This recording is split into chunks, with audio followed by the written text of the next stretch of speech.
Okay folks, so this is the third video for the demonstration for the Pre-Columbian sculptures.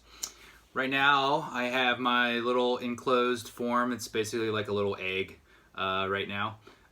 Yours could be, you know, plenty of other shapes depending on what your sculpture is going to be. But this is just a basic little like enclosed form.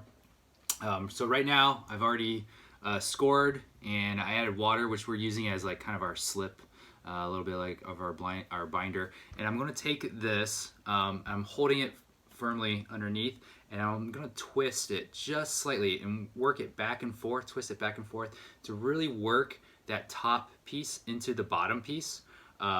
This really helps this compression, which is really important when you're joining clay, different clay parts together.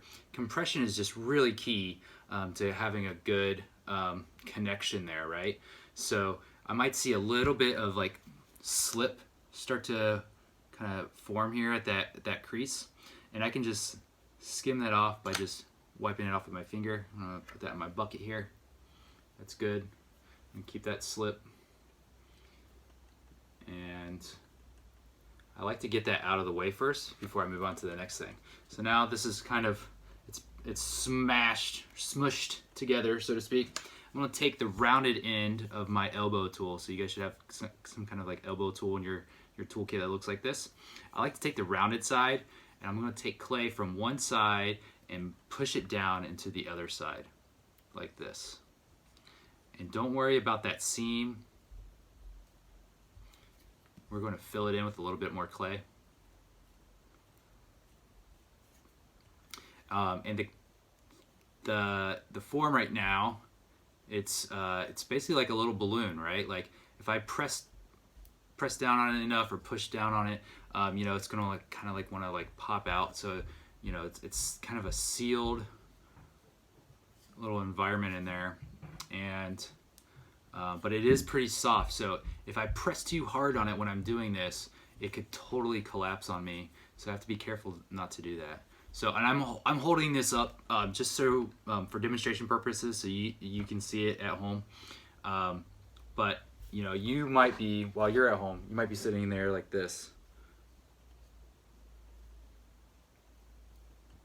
And go around the whole piece like so. So I made it all the way around, a little equator of my little egg shape, okay?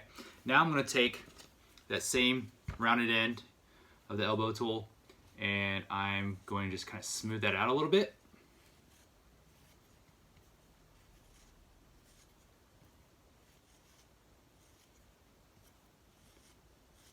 Okay, I'm gonna set that aside, and I'm gonna create a little coil out of clay. So I've just got some clay I just pulled out of the bag. I haven't wedged it up or anything. I'm just gonna take a little bit of it, small piece, like so, and then I'm going to work it in between my hands like so. Just kind of make what we call like a coil, kind of like a fat coil here. Squeeze it over and over again. Okay, it's gonna look really lumpy like that. I'm gonna place it on my table here. I'm gonna just kind of push it back and forth. And I go from the fingertips all the way to the heel of my hand, and I kind of rock back and forth as I'm doing this, and I work from the middle out. It doesn't need to be incredibly consistent. If there are some thin spots though, that's not good. That won't help you very much. So if you get a little thin spot, make sure you're not applying any more pressure there. But just go, you see how quickly I'm doing that? Back and forth, it's back and forth, just to make this nice coil.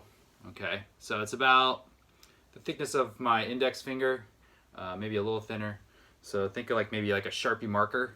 The thickness of a Sharpie marker would be good. Sometimes I get little air pockets at the tip. I'll just rip that off.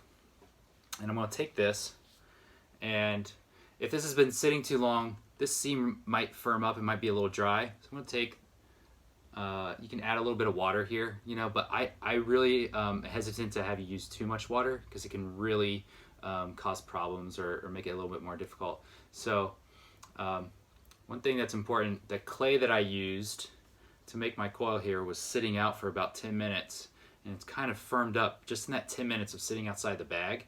So when I press this in, it's going to kind of push in on this surface a little bit. If you use fresh out of the bag clay, it should be nice and soft and should push in just nicely. So I'm firmly kind of like, you know, buttressing this seam, which is really what we're trying to do here. We're really, you know, adding a little bit more clay here to stabilize the seam so that it's joined really well. Okay, so because it's so soft, I can't press in too much. If I push too firmly, it'll collapse on me. But now I'm just going to take that extra little tail here. I'm going to slide that off. Just slide it off with my finger. So I got a little extra bit. So I've just got this like, you know, it's kind of this egg shape that looks like it's wearing a belt or something. So now it's like this. I'll just kind of rest it in my hand like so, and I'll just take my thumb on the side of my thumb, and I'm just making this kind of dragging action, just pulling that clay down from one side to the other, or from the coil to one side, and then once I go around the whole piece, I can do that to the other side. So making coils and using that essentially to you know, really help thicken that seam and to buttress that seam, that's really going to help you in creating like the Pre-Columbian aesthetic with this project. Like in between like arms and legs and heads of all your little sculptures that you're making, it's going to be really helpful. Okay, so now I have this kind of like lumpy little egg. Okay, that does it for part 3. I'm going to pause here momentarily and show you the last little bit of this, smoothing it out and to make a nice little smoother sculpture.